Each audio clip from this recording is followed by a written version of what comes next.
welcome to Posh Talk. I'm your host, Sierra, and I'm here today with Jeanne Retief, right? Yes. Awesome. I'm super excited because she's the founder of Figgi Beauty, and we're going to have a really great conversation today. But I'm just going to give a small introduction before we get into the grandiose things that she is and she does. So, Jeanne Retief is the founder of Figgi Beauty, a skincare brand designed to offer gentle care for anxious souls with sensitive skin. Inspired by her personal journey with panic disorder, Dr. Retief created Figgi Beauty to provide a sense of calm and self-care, thoroughly crafted soothing skincare solutions. With a background in law and a passion for wellness, she has made Figgi Beauty a brand known for its commitment to sensitivity, transparency, and holistic beauty, empowering individuals to care for both their skin and emotional well-being. Welcome. Thank you so much. I'm so happy to be here. Yeah, I'm so happy for you to join us today. So, if you don't know, entrepreneurship is our main topic and our main focus and our foundations at Posh Talk. But this is a easy, smooth, safe space. So, we talk a lot about relationships and lifestyle with that. So, we're going to start off with entrepreneurship because that's where when I'm just by myself, I offer posh assets. And that's just like some kind of gems and everything I drop. But we're just going to have a chill, smooth conversation today. And then, they'll pick up the things along the way. That sound good? That sounds wonderful. Awesome. Okay. So I want to start from your beginnings. Just tell me about, I guess, like your earlier life of, obviously you're a doctor. You're very well educated, and we love that here. And so I kind of want to know more about that. And then I want to get into how you actually became a founder of a beauty brand. Yeah, so my PhD is in the international laws of war. So I worked in international criminal law and humanitarian law for a very long time. I was in the human rights space for 16, maybe closer to 20 years. And Mhm. I absolutely loved it. I loved my career. I don't think you pursue a PhD if you're not 100% sure this is what you want to do with Right. the rest of your life. But, as we say in Figgy, life always happens. And so life happened. Mhm. And I was diagnosed with panic disorder in 2016, Mhm. which I ignored and Yeah. badly mismanaged.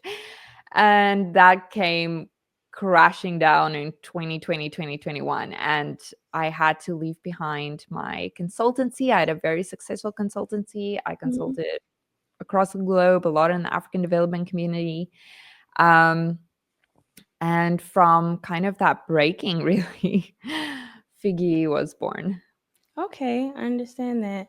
So, can you go in a little bit in depth about your diagnosis and I guess the symptoms you had, and then just like what did that mean for your life now? Yeah, so I've always, as long as I can remember, I've been a super, what I then define as stress, not knowing what an anxiety disorder was, Mhm. super stressed person. I come from a very difficult background and upbringing. There's a lot Mhm. of abuse and generational trauma in my past, a Mhm. lot of undiagnosed mental illness, which I Mhm. didn't deal with, I think, properly until later in my life. And I mean, as long as I can remember, I've just been such a nervous person that honestly, I couldn't function on a daily basis. I used to get sick a Mhm. lot, like symptoms like food poisoning Mhm. would Mhm. happen to me at least once a month. And this was all always stress related. Oh I no. had bad breakouts. I had such severe migraine attacks. I had to go on permanent medication for it. Like, and all of these small things were always happening to me, but I never realized it was all related to the panic disorder until my actual diagnosis. And when I was diagnosed in 2016, by some miracle, that Mhm. was the first time I had a full blown panic attack. Wow. And I was away for work with my human rights career. I was not in a very good area. because I worked in the field a lot. I wasn't near any hospitals. I had no idea what was happening to me. So it was just a horror story getting to the hospital and the ER and finding my husband and having him fly down to come get me. And that kind of just pulled off this avalanche and barrage of many months of tests and specialists and trying to understand what's going on with me while I'm having rolling and continuous panic attacks. Yeah. And that then led to the diagnosis. Wow. Well, thank you for sharing and being so transparent about it because um I I can empathize with always feeling this kind of like nervousness or anxiousness feeling, and you're thinking just like, oh, it's kind of normal because it's like always dormant in the back of everything, and then something drastic happens and you're like, wait a minute, you mean to tell me that there's been something wrong this whole time and I've just been doing life? I find that that happens to a lot of successful and very driven women because I feel like we present as if everything is okay even when things aren't. And so I would say, like, is this my second year, either second or third year? I was diagnosed with ADHD, and I didn't know that I actually had anything that could have been, like, I guess, wrong. Like I didn't think anything was wrong. I was just like, okay, I just have anxiety because I have a test due, or I have anxiety because I don't know, it's just work. And it's just like, no, it's tied. You have anxiety because it's tied to you being time blind and you not understanding of like, you know, how to get back on task. And so things pile up and that gives me anxiety. And so just understanding certain mental health things and just understanding myself deeper, I was able to like overcome it, and I was able to actually shed light on certain things on my podcast, such as like mental health and, you know, getting professional help and letting people know like you can still be successful and you can still be diagnosed with things, but you can still get things done. And you can still overcome it.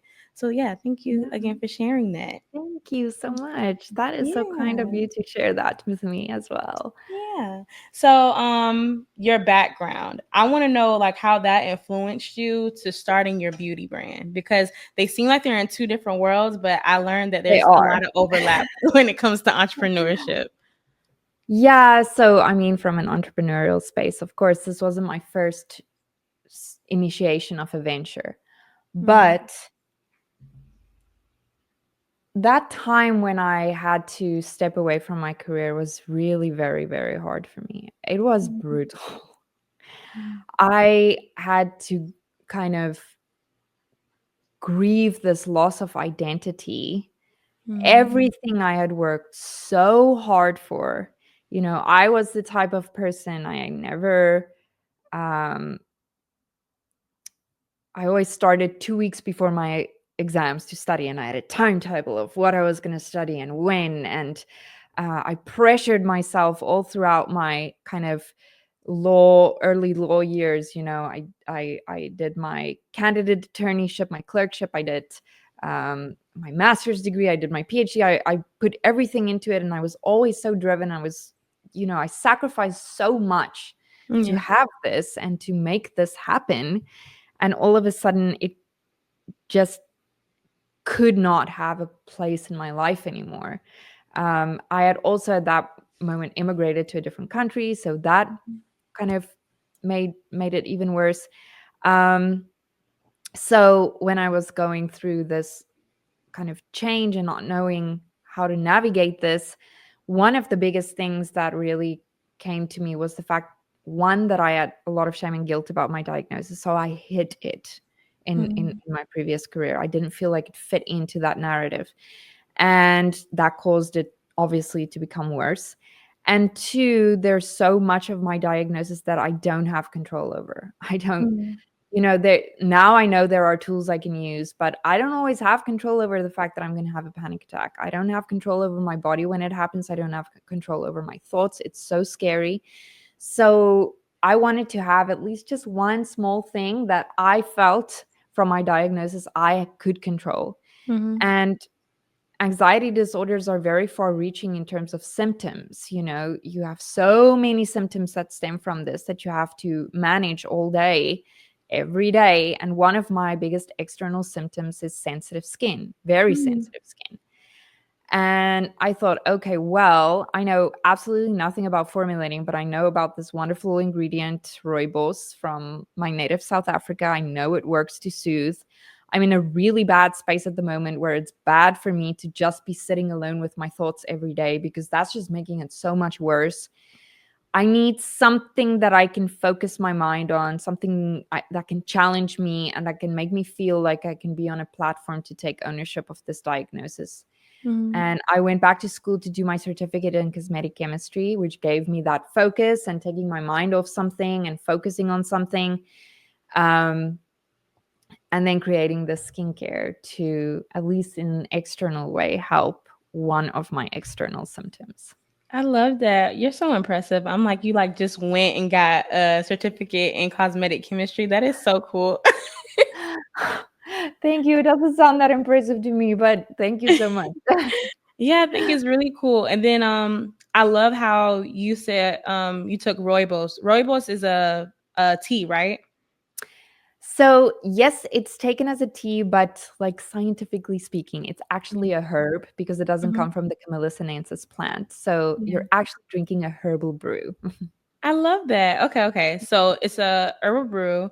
And what made you think, like, hey, if I take something I love from here, from my native country, from where I'm from, and then combine it with what I just learned, I can make something that's really cool and unique. Like, what, I guess, what sparked to make that happen? Well, I mean, I was so committed to this because I had this need to keep my brain busy, obviously. So, Mhm. and I also knew that if I wanted to do it, I didn't want to take somebody else's formulation and say this is for dry and sensitive skin. And I wanted to be specifically to dry and sensitive skin. I wanted to know and completely understand the science behind what upsets sensitive skin, Right. what ingredients, in what percentages, what do you need to avoid, what do you need to mix it with. And all South Africans will tell you we grow up with rooibos. That's the Mhm. first thing you get in your baby bottle after mommy's milk. It's just, you use it on babies' little bum rashes. Like, Mhm. it's such a great anti-inflammatory ingredient. It has so many other properties. It's a natural antimicrobial. It's a wonderful Wow. antioxidant, very unique. No other plant or species on earth has Mhm. this unique structure. Um, so I already knew all of this about rooibos, and now combining what I've learned with my cosmetic chemistry, I understood, okay, so I have something really interesting here because I can take away what has been scientifically proven to Mhm. commonly upset sensitive skin and use this wonderful little miracle herb that I know works well and that has so many decades of research behind it, and then hopefully create this. Wow. Okay, that's really cool. I love it. Okay, so with that being said, okay, so we know the is that like the main star ingredient in everything in your beauty products? Okay, perfect. So your full line is it you can break it down. I want you to tell us Yeah. like skin So cleanser what? we only cater to dry and sensitive skin. That Okay. is our focus. And all of our products are made with rooibos. And as I said, I love the facts. So we're free from things that have been scientifically proven to upset sensitive skin. So there's no synthetic fragrance. There is no essential oils, which makes us super unique because most sensitive skincare doesn't have fragrance, but they replace it with the essential oil to have that sensory element to it.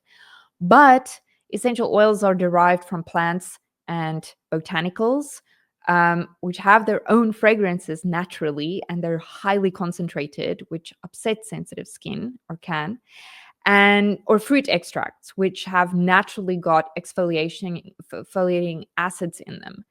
And if you have sensitive skin, you should really avoid exfoliation.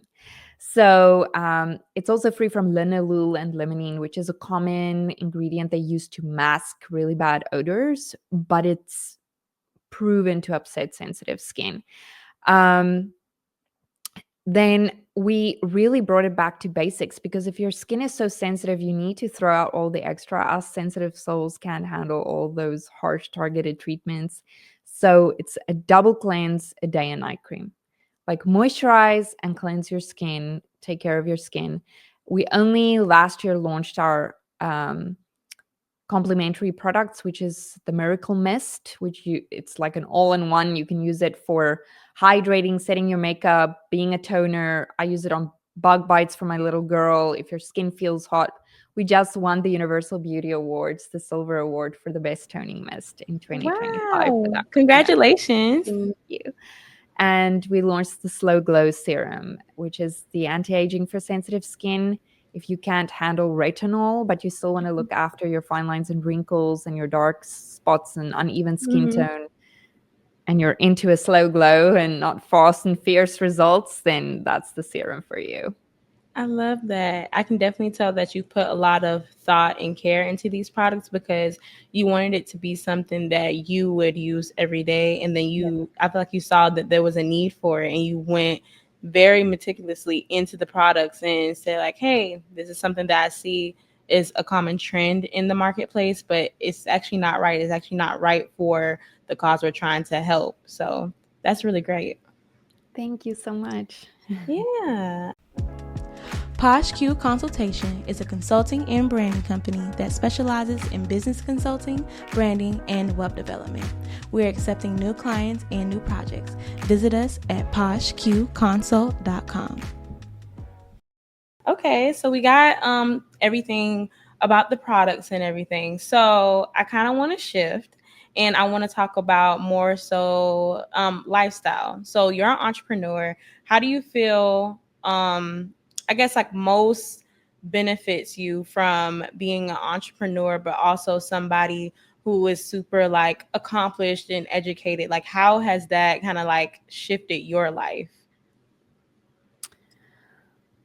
I don't think it really has, because I have a real issue in Mhm. recognizing accomplishments for myself. Really? And that's what I So wanted to know because I'm like, how do you it's always like, oh, I don't think I can do this because I don't really have a qualification for it, or I don't think I Mhm, have enough experience. I mean, we all deal with that, and I'm absolutely no exception to it.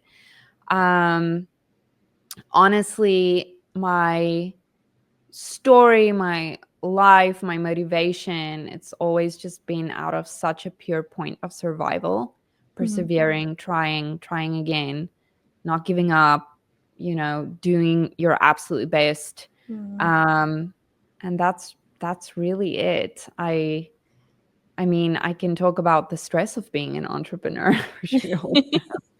That shifts every day, but uh, I hope that answers your question. Yeah, because I think I really wanted to start the conversation on just like um, advice that you would give to entrepreneurs who do struggle with like imposter syndrome or self doubt. Because Yeah. at the end of the day, we all have those feelings of kind of like, okay, am I supposed to be here, or like, did I do the right things to end up in here, or even like, how did I just get here? But at the end of the day, you're not in a season or you're not in a place just for no reason. You've done a lot to get to where you are, and sometimes it's hard for us to pat ourselves on the back and just be like, okay, congratulations, you did it. But it also kind of feels very weird because we're like, okay, I know I'm here, but I don't know how I got here. Yeah, that's so true. And honestly, I don't have the answer for you because I am still navigating that journey myself. But Mhm. what I have found helps me a little bit more with that is really taking time to Mhm. celebrate any any small win. Mhm. Like, it doesn't matter how small it is. Like today, for example, Mhm. I heard there is one thing Mhm. that I don't need to pay for, that we thought Yeah. we needed to pay something for, and now we don't. And I will now take tonight, and when I meditate or when I have a glass of wine with hubby or whatever it Mhm. is, I will really celebrate that. Like, I Mhm. will try to not get bogged down with all of the other stress that I have for the day. And like, oh well, Yeah. this really good thing happened. Yeah. This is cool. Because I feel like it starts building up. It starts becoming a routine for you. And it's almost like you're starting to bank all those small wins and those Mhm. feelings of those small wins. And then one day you show up to something where you think you're going to be super nervous, or you know how you're going to react, and you surprise yourself. And when you Mhm. think back on it, you're like, oh, but I think I've been kind of teaching myself that Yeah. there are things that I can celebrate, but by Mhm. no means am I expert in this. I don't think anybody's an expert on how not to feel like you're an imposter, but I feel like you gave in like a very amazing insight on when there's a small win, celebrate it, because I think that definitely would be the cure for it. Just because you have a bank of all these small things, they eventually amount up to something bigger, and then it's almost like, okay, see, you don't know how you got here, but look at all this stuff you got here because of all this stuff. So Yeah. I think that it's really good advice. I'm actually going to take that. I'm gonna try to take small wins, because I feel like being an entrepreneur, you wear so many hats and you do so many things throughout the day. And so at one point I'm doing this for one client, and then I jump to this for one client, and then now I have to focus on my business, and I'm just trying to get through the day. I'm just trying to mark all the things off my list, and I never sit back and be like, oh, I'm so glad that I got it done and it came out nice. Some things came out better than expected. I don't do that at all. So oftentimes I'm like in this situation where I'm just like, now why did they trust me to do that? I have no idea why they would even want to pay me. I don't get it. But I think that's just part of it. But also, it's a wonderful opportunity to I'm very big on self-awareness and Mhm. inner knowledge and always growing as a person, and it's such a wonderful opportunity for growth, because if you're feeling like an imposter in that situation, what are you actually saying? You're saying to yourself, you're not good enough, or Mhm. you don't feel like you deserve this. And that's such actually a wonderful conversation starter with self, in Mhm. terms of, okay, so why don't I feel like I deserve this? Why don't Right. I feel, and you can, that question leads to something else, and it leads you to bigger realizations in the end. Yes, absolutely. So shifting again, because I still want to be like on this like lifestyle thing, but I feel like a main part of lifestyle is like the whole like how you said talking to self. It's like self care.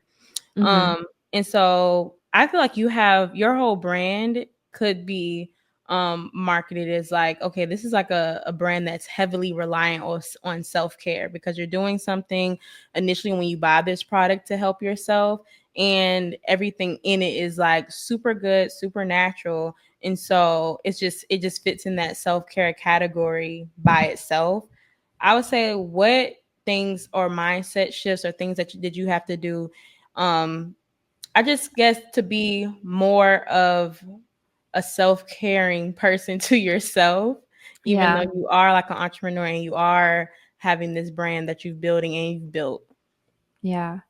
I never thought I'd ever say that, but and that is such a blessing almost of my diagnosis, because Mhm. one of the things that I had to teach myself so that I could function Yeah. daily is understanding my limitations. Mhm. And if I don't recognize when my limitation is struck, I have very severe consequences. Mm. So I could have a panic attack, which then leads to the panic hangover, which can last anywhere from 24 hours to 2 weeks. Oh, You're wow. fatigued, you're nauseous, you have migraine attacks, you are at your lowest possible depression point, because Mm. everything that just went up is crashing down. Mhm. So then I'm out for 2 weeks. And I could have just listened to my body and recognized when I felt anxious or panicky, or the signals were being sent to me. Mhm. Maybe today I should leave the office at 4 and Yeah. go work in the garden. But no, everything in life is urgent and must be done now, our brain says. Yeah. I do it, I stay until 7, and I'm out for 2 weeks. I could have left for No. 3 hours. Yeah. And that is quite a mind shift to make. And the other mind shift was thinking that I am, I need to do this to myself. I need to overperform. I need to overgive, because I'm taking care of the others in my life. I'm being a good Mhm. mom. I'm being a good wife. I'm being a good friend. And then realizing I was being a bad mom, I was being an Mm, absent wife, I was being a non existent friend because I was so low on my own reserves. What I was giving to somebody, all of the people around me were so subpar. mhm. So if I don't take that time to take care of myself, I am not showing up for the people in my life. Right, right. I've definitely talked about that with other ladies on the podcast too, because just being a woman is like just being so many different roles for so many different people. And then when you add on entrepreneurship, it turns into a whole nother thing. And so I would definitely say it's hard. And when I think about that, I think about the analogy of having a stove, and you have all of these things on top of the stove, all these pots, and each pot is you being a daughter, you being a wife, you being a mom, and you being a business owner. And the stuff at the front typically gets like all the tender loving care, and it gets like all the love and everything, but you kind of like forget about the stuff in the back, and all this stuff is cooking, and you can't forget about it too long because then it'll burn. And so it's Mhm. constantly like a rotating thing of like, okay, well, maybe I need to push this to the back, bring this to the front, and just navigating that is super hard. So I would say, like, when did you realize that you're like, okay, wait a minute, I'm kind of not doing okay in these areas and I need to make a shift? When did you realize that? When you are so concerned with keeping all the pots on the stove, you forget to see the objective picture. You become so engrossed in yourself and you Mm-hmm. see everything from such a subjective point of view. So, from that point of view, you see a happy family, a functioning child, a good marriage. And when you step out of that picture into reality, Mm-hmm. because your brain is so overwhelmed, you're keeping sections everywhere, right? Because you can only Yeah. manage so much at a time. And when you step out of that into reality and you really sit down and take a hard look about what is going on around you, and you sit and you listen to your loved ones and you just interact with them, you start noticing small things. Mm-hmm. So, for instance, I started noticing that my husband and I were communicating less, which is a big thing for us. We love to sit Mm-hmm. for hours and talk.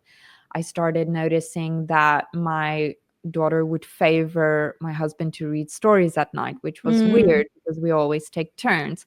Small things that you don't pick up when you're so in it and yeah. you're seeing it so subjectively. And then when you see those small things, you start to realize everything else, and that is kind of the shift. Wow, that's actually very deep. That started making me think about my own childhood a little bit too, because I come from an entrepreneurial home, and I'm just like, yeah, that is kind of like what happens when you have a parent who is like very engrossed in their work. You do favor the other parent to do certain stuff because you're like, no, I'm actually comfortable with them doing it. I don't know how you do it. You're not here all the time, so it's like, yeah, I absolutely get that. So thank you for sharing that. That was super transparent.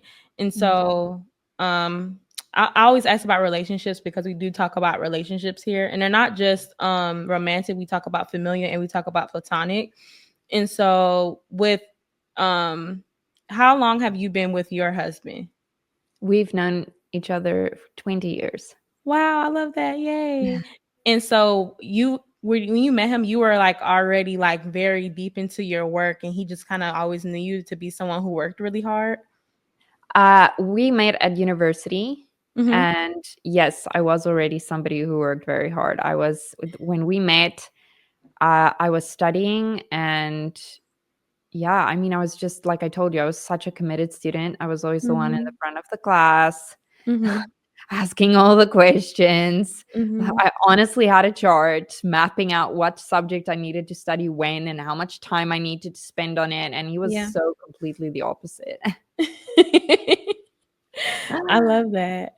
Yeah. So it's kind of like I would say it sounds like he's like a supportive person because I'm like those are two major shifts. Well, he's been with you through a lot of life shifts, but I'm like from working like a very demanding job into being entrepreneurship, which is another demanding job, but they're demanding in way different ways.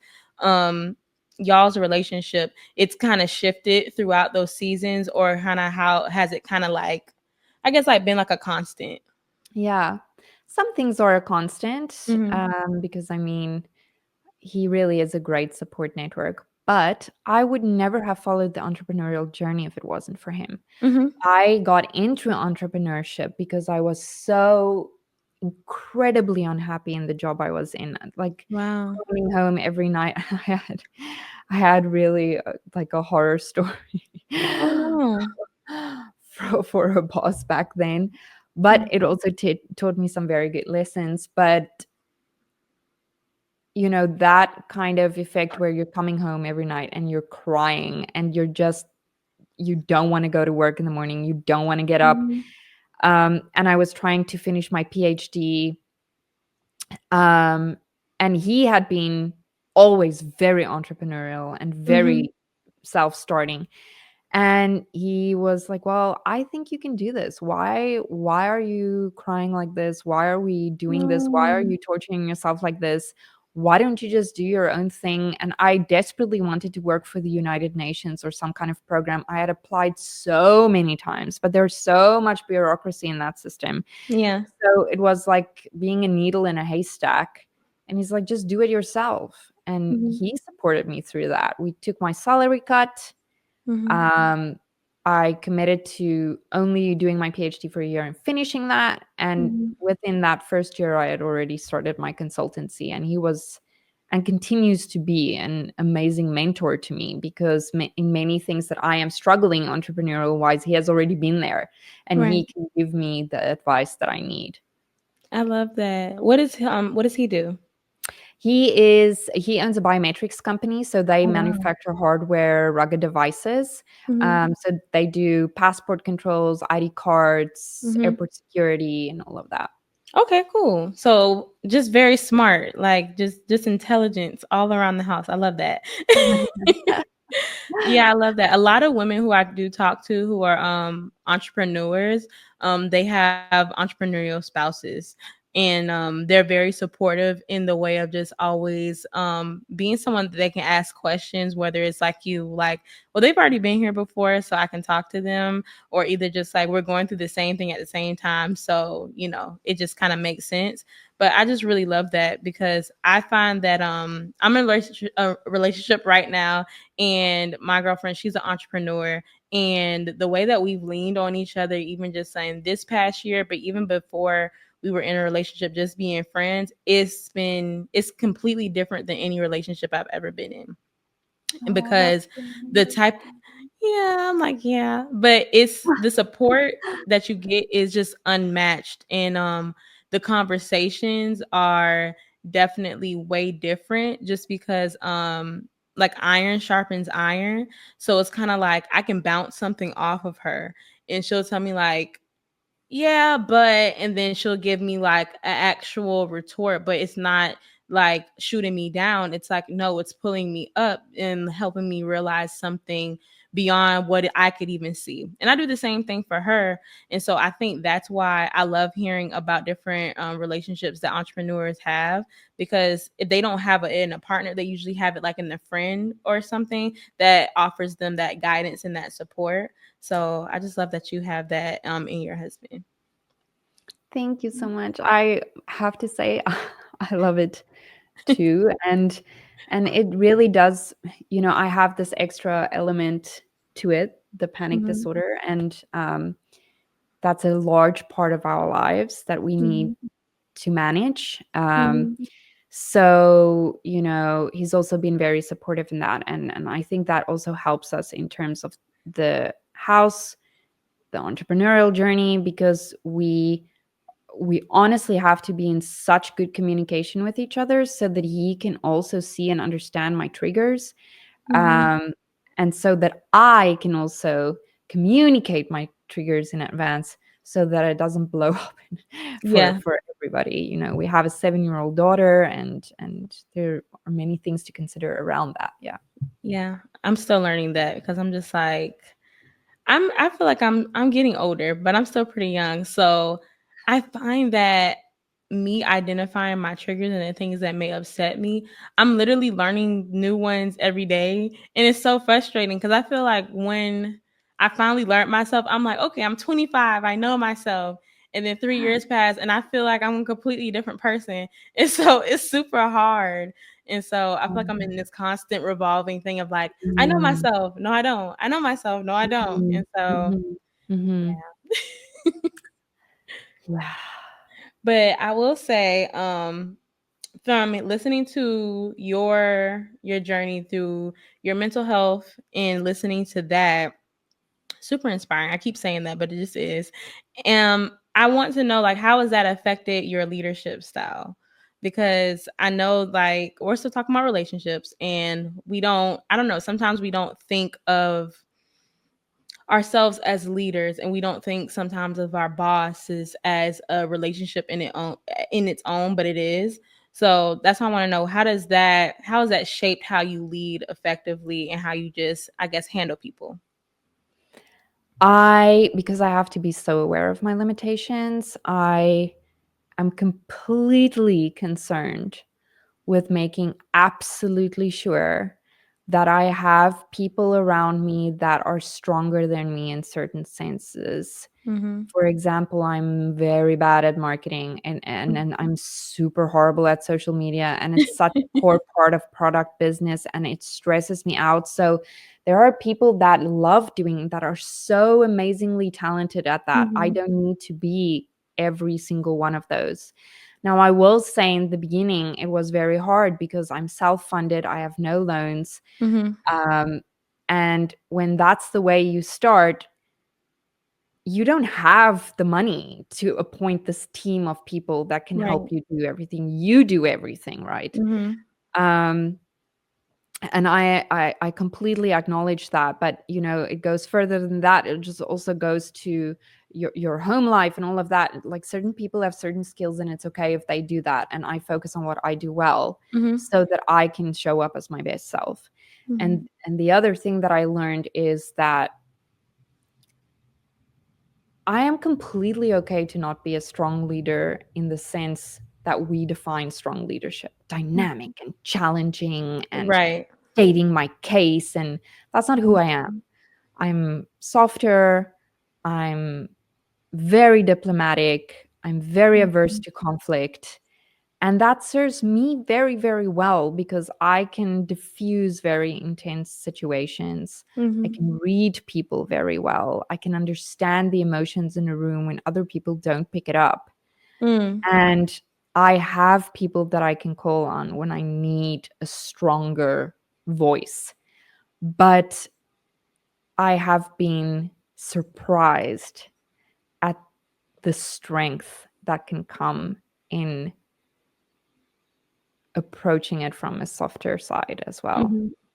Yeah. I love that you said that because I um I find that us as women, we do feel like we have to lead with like an iron fist because I feel like the patriarchy has made us paint a narrative of like this is what a leader is, and a leader should be super hard and come down on you, and that's what people don't like their bosses. And it's almost frowned upon to be like, no, I want to approach things with a gentler hand or a softer voice, and it's seen as being weak. And I'm like, it's not weak at all. Just because someone, talks louder and I choose to talk softer, it doesn't mean that one is weaker or stronger than the other. It just means that they're different styles. And it sucks because people don't ever view it as that. So I really love that you said like, no, this is how I choose to lead, and you found it effective. Yeah, and you know, as my husband would say, always remember who has the purse strings. You know, at the end of the day, with many of those people, I'm the one paying the bills. Like, Right. I'm the one paying the contractors, I'm the one paying the service. So if you don't like the way that I show up, you know, I don't need to do business with you. That's Right. my choice. Um, and I don't need to pressure myself to show up in a way that doesn't feel natural to me because that's Mhm. just going to heighten my anxiety. And when I'm pressured, I'm just going to go back to my natural behavioral tendency. Yeah.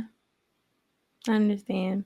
So, with you building out a team, I want to know what made you finally realize, okay, I need to have more people assisting me. I can't do this all on my own. And then I guess, like, how did it start to grow? Like, how did you start to expand from your first position to like your last hired position? Yeah.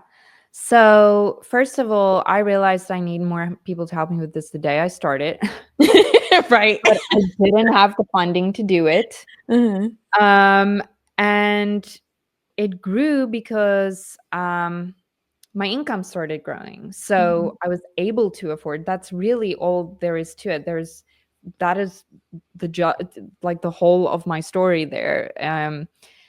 I appoint people as much as I can and I am able to in these positions that help me strength. And it's been great in a way that um, because it's been such a slow process, I don't have any debt. Mhm. I own 100% of my company. Mhm. I have wonderful people that assist me because I had a lot of time to interact with people and understand if they are right to work with me. Mhm. And I went into Figgy with the idea that this would be an ownership of my diagnosis. So I'm completely transparent with them about it. When I've had a panic attack, I can say it and say, okay, I'm down for a few days, you know, Mhm. and it's understood because this is the environment that we operate in. Yeah, I love that, and that's super important. So I do want to know, what role does, I guess, community play in your entrepreneurial and your personal life? Because obviously you have a community within your business, but outside of your business, how does that play a role? I think we all need people to support us, like a Mhm. community that comes together for us. But I've Mhm. never been a very large community, like large people person, because Mhm. I just don't do well with that. I have very limited relationships and I'm very loyal to those relationships. Um, and that community serves me very well. But community to me is also about what's happening on the inside and the time I Mhm. take to be alone and to search soul and to understand what it is I need to do or where I need to go or the decisions I need to make. So it's two part for me. It's the actual people and it's the community with me, myself, and I, and how that looks to me. Um, but yeah, I mean, not having a support system, not having a community, it's just so devastating. And I Mhm. know it completely because I come from a background like that. So it's important for you to make time for that. And I think as an entrepreneur, especially, we lose sight of that because there's always this one urgent email to send or this one more thing we Mhm. need to do or this Saturday that we just cannot attend this baby shower. Yeah. um, and it's those moments that you decide to give up the urgent thing for the baby shower that are the richest for your soul and your mental well-being Mhm. because it cleanses you, it replenishes you, it refreshes you. Almost always after that you come back, I think, with a clearer mindset of the You problem you've do. been facing. Yeah, I think that was one thing that I was looking for the most when becoming a full-time entrepreneur was, oh wow, like if somebody's having something, I don't know, on a weekday and it's a super big like lifestone or milestone event, I get to be there and I get to take part of it. And so that's what I was really excited about. But what I didn't expect was what you said was like, okay, but there's this urgent email that also has to go out. So how are you going to balance both, or where are you going to choose to pick up or lay down? And so, yeah, I think it's a really big point, but there's nothing that's going to compare to the feeling you get from actually being there for somebody in your community or your family. Um, like it just enriches your soul in a different way. So Yeah. yeah. But I really do want to also know about mentorship because I'm really heavily relying on relationships right now because I feel like it's a really big thing. But mentorship, like I feel like I'm still seeking certain points of community within like myself and in my business. Like I'm really big right now on wanting to build community. But I know that I need to find like the right mentorship. How have you gone about, I guess, finding those to like guide you, and I guess having like a role model in a sense for business? Yeah. It's hard because I don't know if it's been your journey, but I've struggled to find mentors, Mm-hmm. either because they just don't understand the unique challenges I face at the moment, or they're not available, or you don't have access to them, or unfortunately, when they come in the form of business coaches, they're just so unaffordable Mm-hmm. for a small business. Um, so, my mentorship has always been going back to the things that I've learned, even from my bad experiences. Like I was telling you about this boss, like trying to see that every kind of relationship I have, every client I have, every boss I had taught me something. What Mm-hmm. did I learn from that? And how can I take that forward?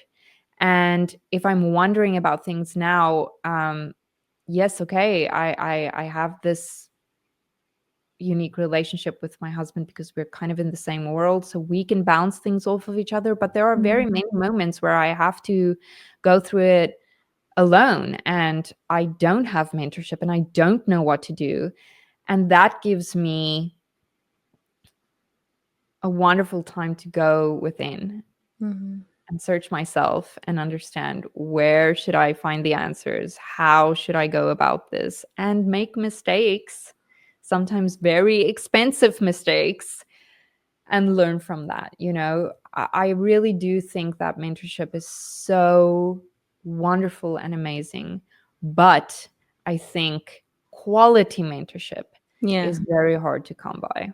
It really is, because I feel like every time it doesn't come up as much when I go to networking opportunities. Well, sometimes it does, if there's like a panel or something. But they always talk about having the right mentorship, finding the right mentor, and I'm like, I hear you, I see you, but I'm like, it's super hard out here to find mentors. Like I remember I found someone that I was like, oh, I feel like they would be like a really good mentor for me, because I'm like, I love the way they look. I love the way they carry themselves. And I feel like they have a great public persona. And I just feel like it would be a really great opportunity. I read something that they said, it was some comment, and they were just like, yeah, I don't know why people want to ask me to be their mentor. Like, I don't even think that I would be even, like, I don't think I'm old enough. I don't think I'm this enough or whatever. And I'm like, okay, so maybe they're not the right mentor for me, because they're just like, I don't even know why you would want me to be your mentor. And I'm like, I don't know why I want you either. But it's just things like that where people just feel like they're, I don't know, underqualified, or like you said, too busy or something. So it's a journey. So maybe this is my public thing. I'm just like, if you're open for mentorship, please let me know, because Yeah. I am looking. Yeah. That that's Yeah. wonderful. But yeah, I've really enjoyed our conversation today, and it's been so enlightening and insightful. You're so intelligent, and I want to know, like, from a personal level, just if you could have told yourself something way back when you started Figgy Beauty, what would you tell the old you? Just some nice words of encouragement. Yeah. Oh my gosh. You know what? I would have told myself that it's okay not to have a 5-year plan. It's Hmm. okay not to know what are your values, what's your core business, what's your elevator pitch, because you start a business, I think, on a dream, or my story, survival. Um and the rest comes later. Like, you figure it out the more you speak about it, the more you engage with it, the more you play with it, the more you create with it. It comes with time. Like, Mhm. um I actually get so offended by people who ask you, oh, you need to give me your elevator pitch, especially to young or new entrepreneurs that have just started, because that's like asking a teenager what they want to do with their lives. Just give it some breathing room. It's things change so quickly and so Mhm. intensely. You'll get there. You'll figure it out. As long as you know the core of what you're trying to do, the rest will come. Yes, absolutely. Thank you. I feel like that's something that we all could listen to and use. I used to hate doing those in school, and they'd be like, "You need an elevator pitch," and I'm like, "No, I don't." I'm like, I'm in a small town. The people who I want to work for are never coming here. Like, I don't want to do that. But I'm trying to think if there's ever been an opportunity for me to use an elevator pitch. And I'm like, no, no, I've never had an opportunity where I had to do an elevator pitch because who wants to hear like nobody wants to hear that if I'm on my way to a meeting. I feel like the best thing you probably could do is say like, "Hey, I'm Sierra and I really like your outfit." I feel like I've gotten way more places doing that. Yeah, So, I completely agree. And also all these questions of, okay, what's your company mission? What are your values? I yeah. mean, if you are a true seeker wanting to show up in this world, Mhm. you would know that your values change. You have certain Mhm. core morals, Yeah. but the values that I hold sacred to me, now versus when I was 21, Mhm. are completely different. And the values that I hold sacred now versus when I started even Figgy are different. And it Mhm. should be different because that's Mhm. showing you you're growing and you're evolving and you're gaining knowledge of yourself, your industry, your business, the people that you work with. Um, that's just that's just my opinion. No, I completely agree because a lot of people do get caught up. I do a lot of branding and marketing, so for a lot of startups and businesses who are just really early, and so these things come up of just like, okay, what's your why and why do you do it? That's a really great question. I feel like everyone should know that. But then you get into like your mission and your vision, and it gets super stuffy. It's almost like suits enter the room, and I'm like, we don't even have to do that. Tell me simply Yeah. why you started your business. And no, it's not so you can earn money. That's not it. Like, why did you start your business? And that's usually where it lies. And I'm like, okay, so now we need to translate that, get that to your demographic, and then that's how we'll get your customers in. But I'm just like, I've never read a mission or vision statement that was ever so provocative or so moving. And I was like, you know what? I'm gonna give them all my money because that was a well written mission or vision statement. I'm like, that's never happened. And so Oh. yeah, I'm like, I completely agree with you. Yeah, I had such a good conversation. We uncovered so much stuff about you. Thank you for being so transparent and telling us about your journey in Figgy Beauty. So I want to know what's next for Figgy Beauty. Yeah. Well, like I said, we just won this wonderful award for the Toning Mist. We won the best Mhm. emerging indie beauty brand from the Mhm. Lux Awards. We're opening our first store in Scotland in 2 weeks. That's so We exciting! launched in the UK, Congratulations. and we should be in Target by the end of April. So I'm Wow. very excited for that. Yeah, very, very excited for you. Congratulations. I know that's a big deal.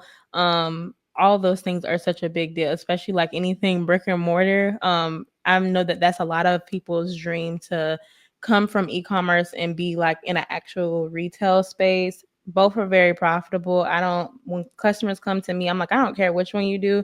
There's space for you in both, but the fact that you can be in both at the same time simultaneously, kudos to you. I'm so excited Thank for you and you. for everything that you have coming up.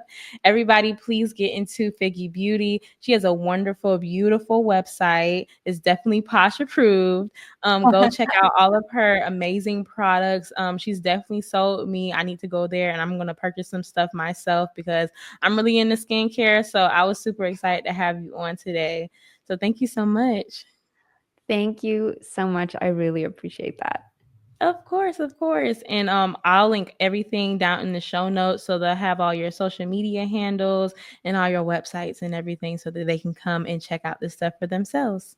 So That's yes. wonderful. And if you go to figgybeauty.com now, we have a very special um, kind of promotion running where you can try before you buy. So you can order Mhm. the Figgy products, it will be shipped to you. You can use it for a week or two and then decide if you like it before you pay. I love that. Well, thank you, Yeah. Jeanne. I really appreciate you coming on Posh Talk today and sharing this with the listeners. Thank you. Thank you so much. All right. Thanks. Stay posh. Bye, guys. Thanks, guys, for listening to Posh Talk. Please follow our Instagram at Posh Talk Pod. If you have any questions that you would like to be answered on the pod, email us at poshtalkpod@gmail.com or DM the Instagram. Know that you are loved even when you find it hard to love others and yourself. Thanks, guys. Stay posh.